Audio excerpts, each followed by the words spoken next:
Okay, our election coverage continues now. Let's get out to Lindsay McComal. She's at DeVos Place where they're working to get those final ballots counted in Grand Rapids. Lindsay?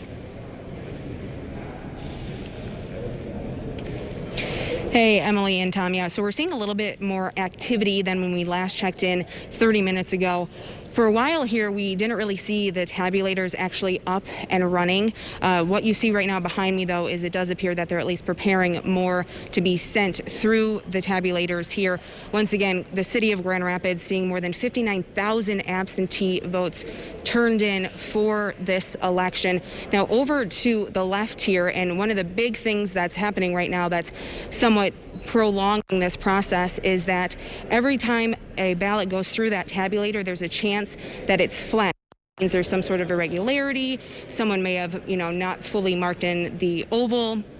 Instead put a circle around it or an X through it, and that is then adjudicated by challengers who are here from both major political parties, and they go through and essentially have to agree on whether or not the vote that would appear to be on that ballot should count for or against a certain candidate or a certain race. Now, as I mentioned, still waiting on more than 59,000 absentees for the city of Grand Rapids. That is more than double the amount of absentees returned back in August. So not only have these machines and some of these people been here approaching more than 24 hours now, they also have never processed this amount and this volume of absentee ballots. We know that some of the legislation we saw passed back in September and then signed by the governor in October worked to try to help mediate this expected turnout, this record turnout.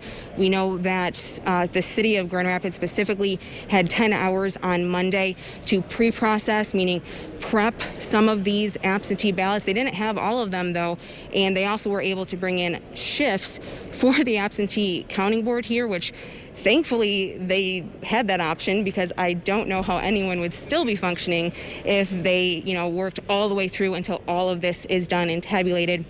Given right now, we don't exactly know when this will finalize. The only update that we do have from the city is more than 500 of the more than 59,000 that were returned have been rejected so far, and that means that the challenging process going on behind us has resulted in them deciding that something was wrong with the ballot and it isn't counted. So we are working to get an update on when we may see final tabulations here from the city. Based on what Secretary of State Jocelyn Benson said just earlier this hour, it's possible that the city of Grand Rapids absentee ballots account for more than half of the absentees that are still out statewide. She said it's a little over 100,000. Now, we don't know if she has other information that hasn't gotten to us yet. Of course, if we keep asking every 5 minutes, that doesn't make this process go any quicker here. So we're waiting on getting some updates as we can receive them from the clerk's office.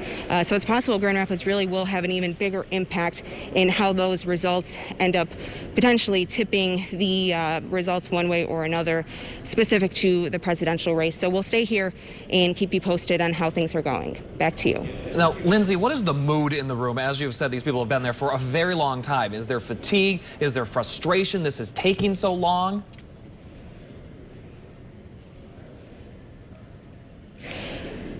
I can't say for sure that there's frustration. I can smell a lot of coffee.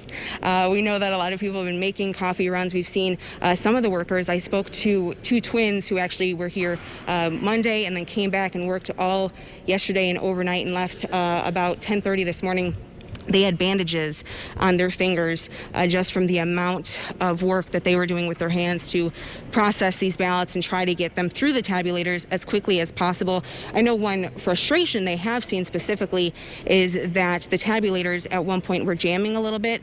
They can usually send about 25 through, which now they are able to do. But, this is a volume that this technology has not seen and not had to process. So that has also been, given the reliance on technology, one area where, even the most efficient people here don't have full control of how quickly they can get those ballots through.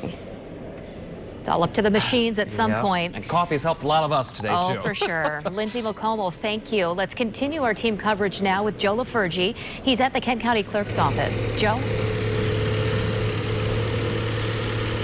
Well, even while that count continues over at DeVos Place, Kent County election officials say they're happy with the way things went yesterday. It appears turnout in Kent County will be somewhere in the 75% range. That compares to 70% in 2016. And a large majority of voters who requested absentee ballots sent them back. County election officials reporting a 93% return rate for those absentee ballots. Now, considering this is the first presidential election under no reason absentee balloting rules, county election officials are very satisfied with the way the whole vote went. We had normal election day issues that were resolved quickly and weren't disruptive, but the whole atmosphere yesterday was really positive. I felt like it was truly a celebration of America. So we had a great day yesterday. It led into a great night of getting results last night, and it's leading into a long but good and productive post-election day of counting absentee ballots here too.